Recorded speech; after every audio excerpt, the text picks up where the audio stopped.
Dr. Shane Reti. Thank you, Mr. Speaker. Kia ora mai tātou. Mr. Speaker, it's a pleasure to speak to this bill in its third reading, a treaty settlement bill that has all the features of a well-formed settlement bill. Firstly, the apologies and acknowledgement.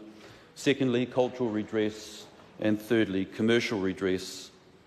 There are also significant other components in the deed of settlement that are not in the bill because they do not require legislative authorisation.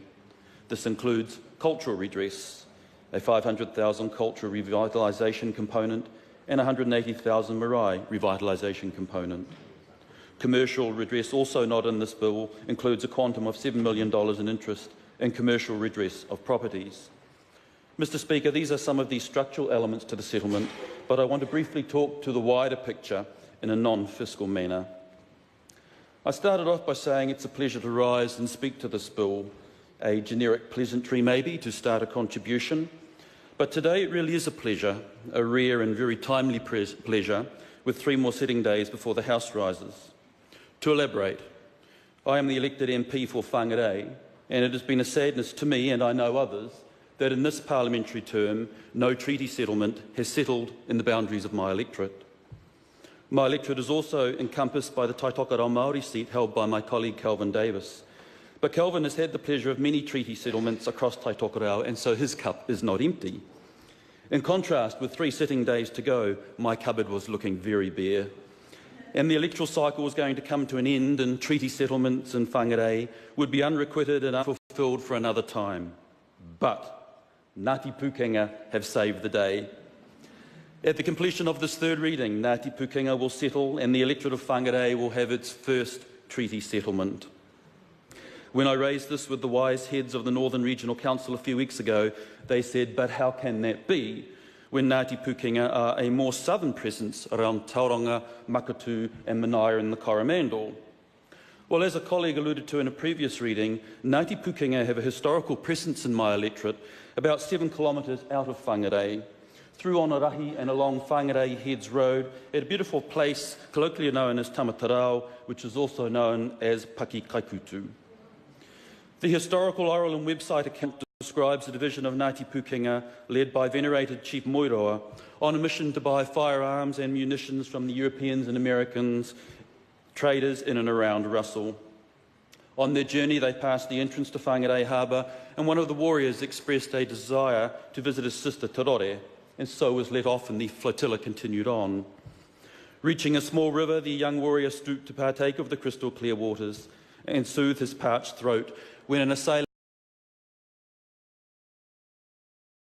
word reached Moiroa and his army that their comrade had met a terrible fate, and now, well armed and primed for battle, the canoes sailed forth from the Bay of Islands to Whangarei.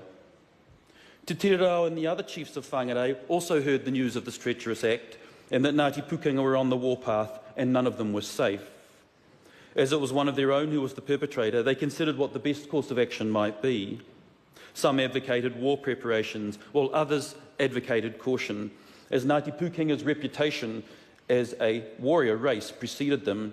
In fact, these people had been called on previously by Whangarei Iwi Te Parawhau to assist them in their battles in which they were victorious. They were not to be trifled with. Te Tirerao and other chiefs decided that because the reason for Pūkenga's advance was in fact just, they must respond as rangatira, and so they decided they would meet the war party at Parua Bay in Mas. Making quick time, the majority of Whangarei chiefs made their way to await Ngāti Pūkenga. The two iwi met on the shores of Parua Bay and prepared to engage in a war. Local chief Te Tirerao spoke of the killing as a treacherous deed that must be paid for and suggested that for the killing of their kinsman, the local tribes would give Ngāti Pūkenga the place where the man was felled. More than that, the area would be larger so that they could remain on the land and become tangata whenua along with the other tribes of Whangarei. Moiroa contemplated this offer and finally said that he would accept the whenua as compensation, that this action would wipe the slate clean, and from that time on Ngāti Pūkenga would be equal in mana with the other tribes. Moiroa and his people settled the land known as Pakikaikutu. Moiroa died in his 90s and is buried at Pakikaikutu Tamatarao. Ngāti Wai are my iwi, and the large natural grouping of this area. And speaking with them, they are very pleased for Ngāti Pūkenga to be settling today. Settlement discussions went well, resolutions around boundaries out to the tidal margin and out to the heads also went well, not only with Ngāti Wai, but also with Te Waiariki. And so today, Ngāti Wai and other local iwi join with you in celebration. And in conclusion, I join with you in celebration. A celebration that is, of course, much wider than my small area of electoral representation. This is a celebration of acknowledgement of the past and hope for the future for the people of Ngāti Pukenga.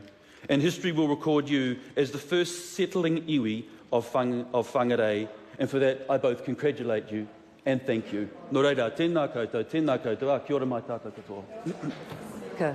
Catherine Delahunt. Tēnā koe, Mr Speaker. Tēnā koutou te whare nui.